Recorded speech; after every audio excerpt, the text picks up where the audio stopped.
Hi, everybody. My name is Momo Bertrand. I am a storyteller and digital media officer. I am originally from Cameroon, which is the country with the best seafood in the world.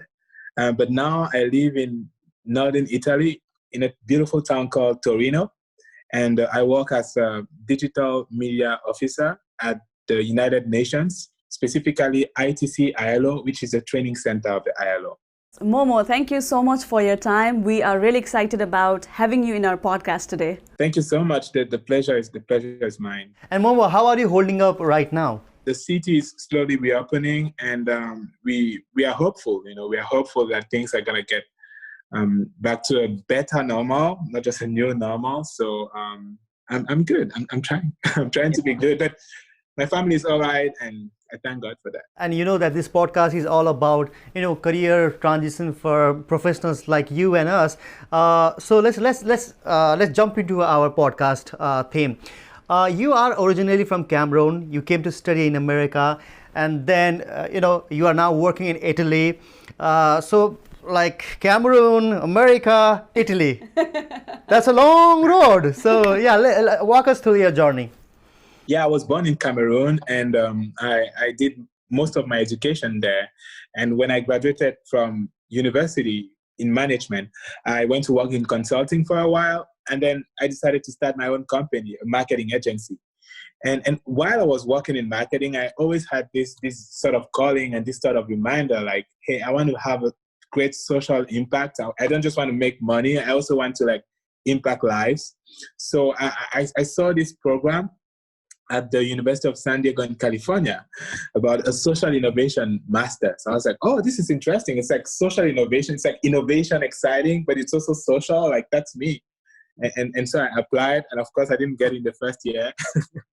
And I applied again the second year, and I got in with a scholarship. So I was like, okay, this is it. So I left Cameroon and I went to the United States for the master's. Let me hold you for a second. It's interesting. You did not get admitted for in the first attempt, and you had to apply the second year. How did you take it? I mean, weren't you discouraged when you heard that you're not getting admitted? University of San Diego, just getting my master's, Mm-hmm. Yeah. It's like, thank you for applying, and you're like, okay, I know, but that's not what I was expecting. But I don't know. The thing is, when you apply, you expect the congratulations, and then so I get the thank you for applying, and I was like, okay, it takes 1 year for applications to be open again. So I was like, okay, for 1 year I just kept doing what I was doing, working at my agency, and it was working pretty well. But I think there's a thing, when you have to do something, and there's this voice saying dude, you have nothing to lose. Yeah, it's true that I had to pay something I don't know how many dollars for the TOEFL and stuff, which is kind of a lot of money in Cameroon. But I was like, what do you have to lose? So I was like, yeah, I just applied again, and actually, when I finally got into the university, they told me that one of the reasons why I was able, to get in is the persistence too. They say I really want to get in, and it's worth it, because I feel like people feel it when you really, really, really want something, and when you're determined to get it. So yeah, I applied the second time and I got it. I was so happy. And then what happened after you got into the university in San Diego? So I get into San Diego. It was my second time in the States, because I had come for a summer school before, but my first time living for a long time in any other country. So it's pretty. I mean, as you all know, the United States is a pretty interesting place. A lot of diversity, a lot of new. It's a go-getter culture, which is sort of different from Cameroon. So it was an interesting experience, just shifting my mindset to adapt to this new reality. And I got into grad school, and it was a 9-month program, extremely intensive. It's like a 2-year program that's crushed into one. So adapting to the culture, but most importantly, adapting to the new way of teaching. It's not just cram all the knowledge and put it back in a paper like we used to do back in Cameroon. Sometimes it's you have to think for yourself, and it was very interesting. And especially I was studying something that I really love, the Master in Social Innovation. and I was able to work on practical projects. So it was really interesting. University of San Diego, just getting my master's. All this sort of like a swimming pool of knowledge, which is sort of cool, and apply it to solve like some of the most stubborn problems in the world, and that's really exciting. And Momo, how did you apply to the job you are pursuing right now, which is the International Training Center, ILOs, which is a UN agency? So how did that happen? So I think I've always had like because honestly, when you look at it, like life is so short, and if you want to start something, just start it. Like, what do you have to lose? Like, we are here for less than a century, and then you just start it. Like, what do you have to lose? So I'm always starting stuff, which is bad because sometimes you don't just have, which is sort of bad because sometimes you don't just have to start things. Sometimes you have to join things that are bigger than you. But I'm always starting stuff. So I was like, okay, I looked around and I was like, oh, we don't have any marketing agencies doing digital marketing. I'm like, okay, let me just start one. So I just had my laptop, I created a logo, and I was like, I have an agency. I had no papers. But I was like, yeah, I'm going to help people to design flyers and everything.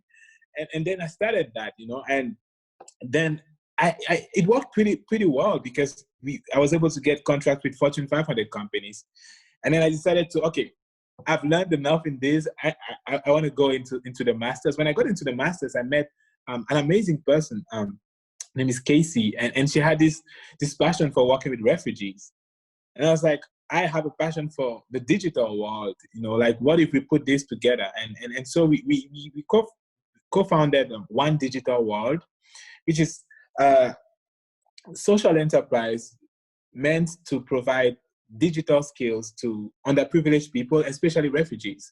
So Casey flew to Greece, and we had a first lab for One Digital World. We trained women, and it was really an amazing adventure, and it was just before I joined the UN. But like you said, I think there's like the Steve Jobs Stanford address where he says you connect the dots looking backwards. Like I just feel like now that I'm in this new role at the United Nations, like everything connects backward. Like my experience starting my agency, my co-founding nonprofits, being active in school, and just being like a, sort of very impulsive in a good way. Like if I want to do something, I want to try it out, and there's nothing to lose, I just do it. Like now I can put all these sort of buckets of knowledge into like a swimming pool of knowledge, which is sort of cool, and apply it to solve like, some of the most stubborn problems in the world, and that's really exciting. And I was working, just coming back is when I got my master's, I went to work for a marketing agency that specialized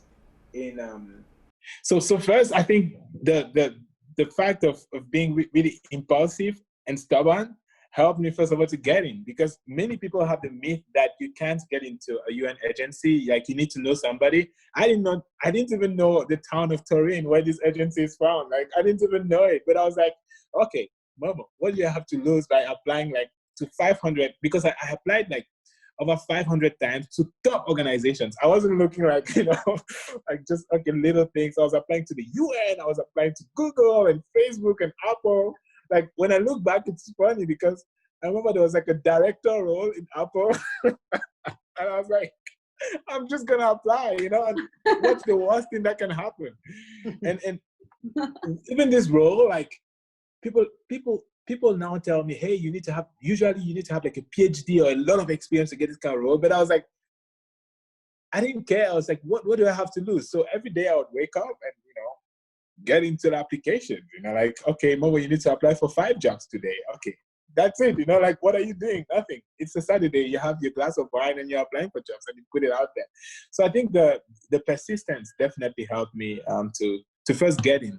But I think getting in is just the beginning. Like it's helping me in so many ways to navigate the job itself. Because just for context, like I think every UN agency, it's a very diverse environment. So people from all around the world, and the projects you work on too are very diverse. So today you're working on a campaign on labor issues in Burkina Faso. Tomorrow you're working on lifelong training in Vietnam, and it just keeps going. And I think the fact that I had been working in different fields, but also on issues in different countries in my past career really helps me a lot to navigate issues in this new career. When you applied for this role, were you still in the US or were you like back in Cameroon?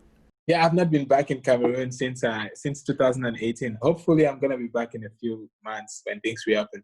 But I was in the United States, and I was working with a marketing agency. So just coming back is when I got my master's. I went to work for a marketing agency that specialized in serving nonprofits. So it was still a very relevant experience to what I'm doing now. So I had a job, but I just think about some things that people had told me, like that. I remember I was talking to this friend when I was in San Diego, and she was like, we went to have dinner, and then I was like, oh, I'm applying to these big things. And she's like, no, Momo, you be a really good kindergarten teacher.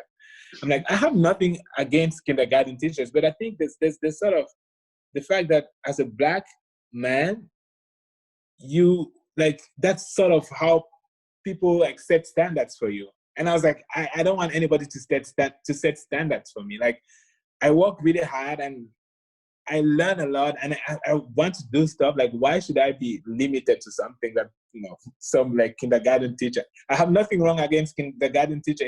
If people want to do that, it's a noble job, but that's not what I felt my skills, would best serve in. Going back to the application process, you applied. Obviously, it was online, I guess, right? Yeah. So you applied online. And how long after you applied did you hear the first time about your selection for the next round? Oh my God. I think in most UN agencies, I believe the selection process could take up to a year. Wow. So I think I even applied like just a few weeks before starting at the marketing agency, I think. And then I got like a message 6 months, maybe 4, I don't remember, but it was many months after. Like, I had even forgotten. I was like, oh, what is this job again? Because I was applying to so many, like, many high-profile jobs, So yeah, it took a while, and then there's the first. It's like it has, I think, 4 stages. So first you're notified, and then there's a written exam which you take. So you have a written exam, which is pretty interesting because I had to take it at 4. I think it was at 4 a.m. because I was in San Diego and he was in Italy. So I woke up in the night and I was taking the exam, and then my computer crashed, and then it's like everything always goes wrong. And I was like, okay, just start back, and I finished it. And then I was like, okay, Momo, you've done so bad. And then they send me another email. I'm like, okay, face-to-face interview. It's a whole panel. First interview, okay, good, it works. And then there's another interview with, competency-based, basically to assess your soft skills. And then I go through that one, and then there's a final interview with the whole panel again. And then at that stage, honestly, I was like, okay, Momo, if you've come this far, like, don't screw up. Don't freaking screw up. Like, I had like a whole book where I'd written all the possible questions that I could be asked. And on the bus in San Diego, I'll just be reading. It was like a novel to me. I was just reading the questions like, okay, what is your strongest skill? And then I'm like talking in the bus. People think I'm crazy, but I'm like, no, I know. I know what I'm doing, yeah, and it worked. I just got the email like, hey, I got a call. Like, I was in an Uber going to work and something. I was like, hey, Momo, congratulations, you've been selected. Oh my God, I was that comes to your mind. Like, you're human, you're not like you're like, I don't know, Black Mirror genius. Mm-hmm. Yeah. Okay, now we're 2, 3, go. And Momo, is there anything you want to share with immigrants and people of color who wants to pursue the career you are pursuing right now? Okay, I can't tell the exact questions that I asked because it's like it's I think it's relatively private. But I think I can comment generally on interviews. Okay. I think it's Google is really so right about, like, when you Google like what questions are you asked, like 50% are just on Google. I think there's no like secret. I wasn't asked like, I don't know how tall is the Empire State Building, or like, this kind of how fast will a coin fall if it's dropped in water or ammonium, or I don't know. There's no like magic question, and I feel like if you rehearse for the things that Google says, like you're pretty much ready. I think one thing that I did, I think I rehearsed for almost every possible question, maybe, I don't know, 5, 10 times, like as many times as possible. And I feel like rather than maybe fixating on the specific questions, having a broad range of questions, from tell me about yourself to what project, like every possible question, rehearsing on a wide range of questions sort of gives more confidence, even for questions that you don't rehearse. That's what I would say.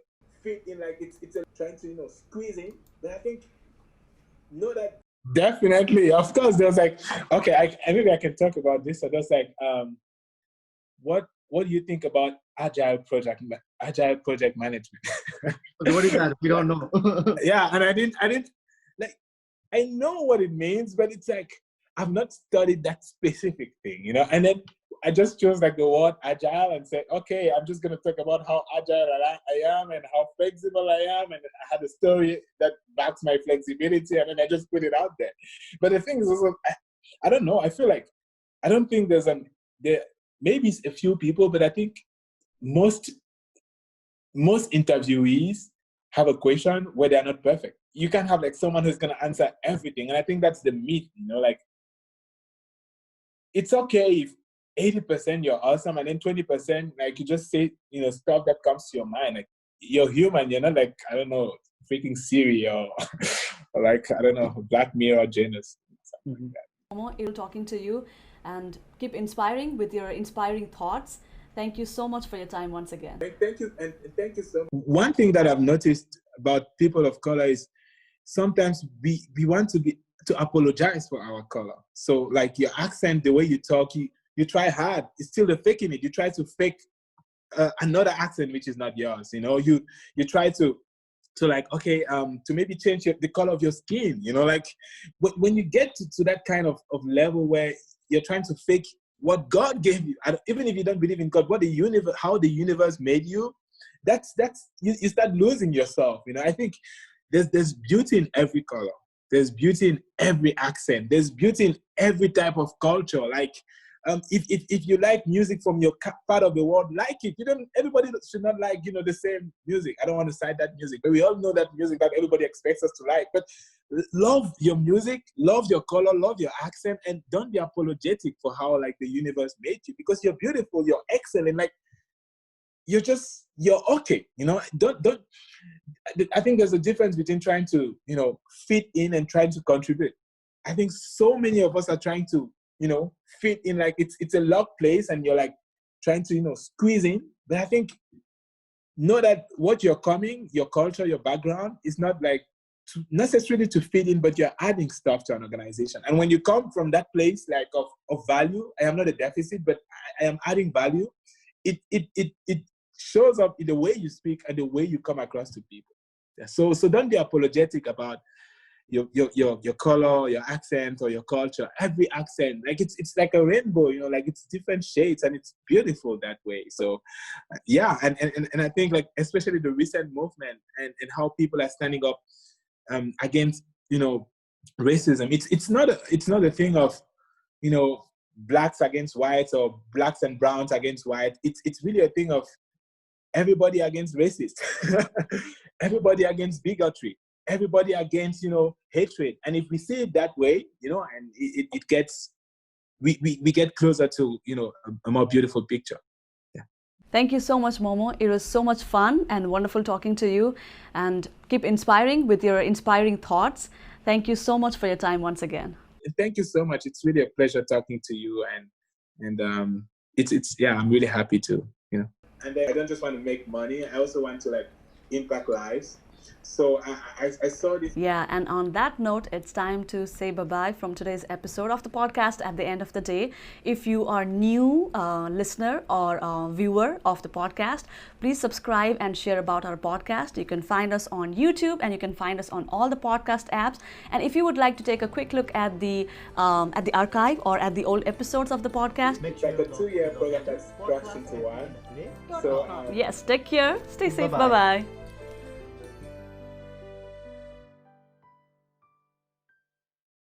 Hello, I'm Ian Hull from the U.S. Census Bureau. Beginning on March 12th, everyone in the country will be invited to respond to the 2020 census. You'll have the ability to respond to the census over the phone, online, or using a paper form. It is incredibly important that everyone is counted. Make sure you, your family members, and your neighbors are counted in this critical census. We only get one chance every 10 years to conduct the census. This is your chance to be counted.